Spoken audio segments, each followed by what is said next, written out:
अस्सलाम वालेकुम दोस्तों। माइक्रोसॉफ्ट एक्सेल की क्लास में एक बार फिर हम आपको खुशामदीद कहते हैं।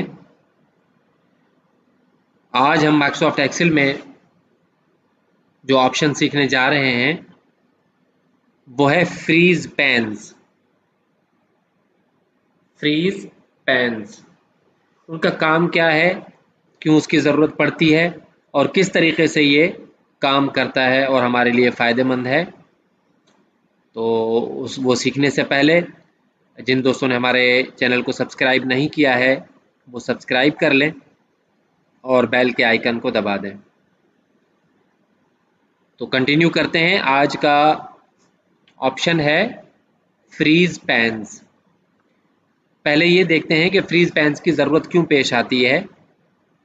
फॉर एग्जांपल ये हमारे सामने एक डाटा है, ये एक डमी डाटा है, एक एग्जांपल के तौर पे हमने लिया है। इसमें ये ऊपर कॉलम हेडिंग्स हैं, serial number, name of student, country, class, और ये सब्जेक्ट नेम है इंग्लिश मैथ्स, और ये टेस्ट है, टोटल मार्क्स हैं एंड रिमार्क्स है।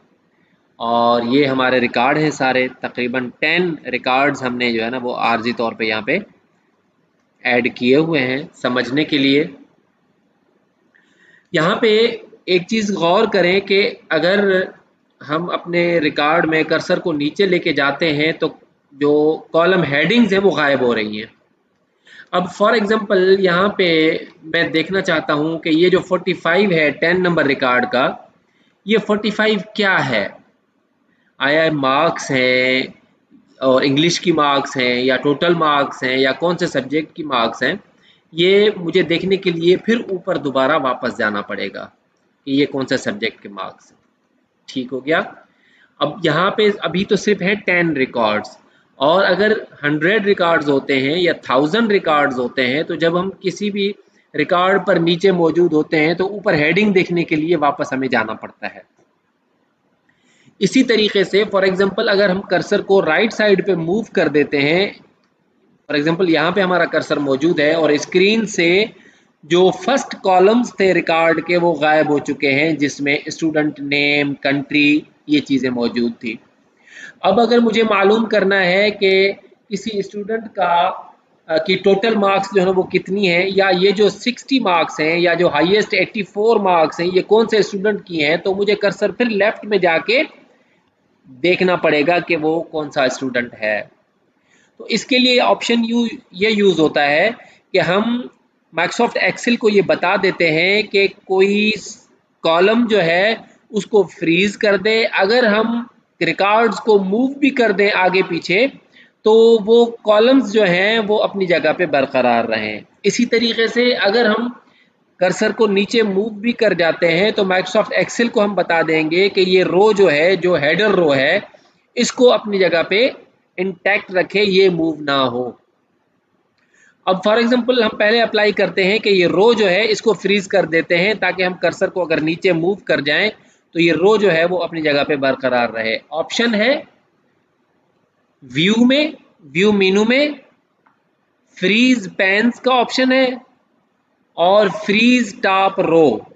फ्रीज टॉप रो को जब हम क्लिक करते हैं तो टॉप रो जो है वो फ्रीज हो जाएगी। अब हम अगर कर्सर को नीचे मूव कर भी जाते हैं तो ये देखें अपनी जगह पे मौजूद है टॉप रो, जो मूव नहीं हो रही है। अब हम अगर आखिरी रिकॉर्ड पे भी मौजूद है, ये 10th रिकॉर्ड है, अगर 100th या 1000th रिकॉर्ड भी हो तब भी हमें ये मालूम हो जाएगा कि ये जो वैल्यू यहाँ पे एंटर हुई है ये क्या है, आया किसी सब्जेक्ट के मार्क्स हैं या टेस्ट के मार्क्स हैं या टोटल मार्क्स हैं, यहाँ से हमें मालूम हो सकता है।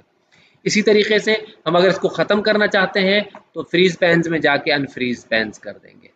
ठीक हो गया। फिर वही सेम जो है वो हेडर रो ऊपर चली जाती है। इसी तरीके से अगर हम चाहते हैं कि अगर हम कर्सर को राइट साइड पे मूव कर जाएं तो लेफ्ट में ये जो कॉलम है, बी कॉलम है, ये अपनी जगह पे इंटैक्ट रहे ताकि हमें मालूम करने में आसानी हो कि कौन से स्टूडेंट का रिकॉर्ड हम देख रहे हैं।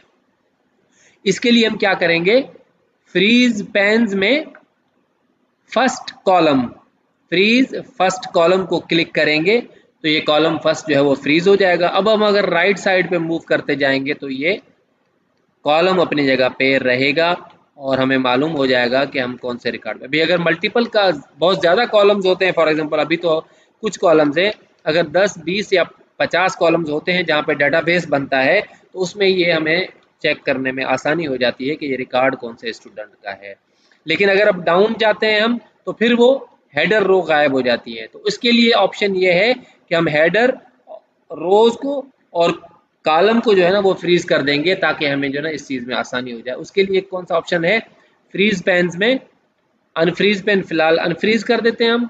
अब हम इसको फ्रीज पेन्स में फ्रीज पेन्स का ही ऑप्शन जो फर्स्ट वाला है उसको क्लिक करेंगे, तो कर्सर हमारा जहाँ पे मौजूद है इसके टॉप वाली रो और लेफ्ट वाला कॉलम जो है ये फ्रीज हो जाएंगे। जहाँ पे भी हमारा कर्सर मौजूद होगा, ये हमारा कर्सर इस वक्त C2 में मौजूद है, तो C2 से अबव जो रो है वो भी फ्रीज हो जाएगी और C2 के लेफ्ट में जो कॉलम है वो भी फ्रीज हो जाएगा।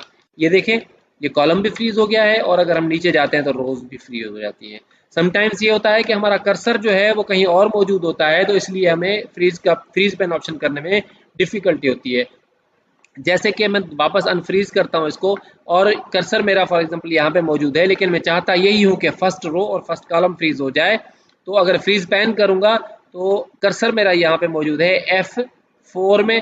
अब अगर मैं फ्रीज पैन करता हूँ तो क्या होगा, ये देखें जहाँ पे मेरा कर्सर मौजूद था ना, वहाँ पे ये पेन्स को फ्रीज कर दिया गया है।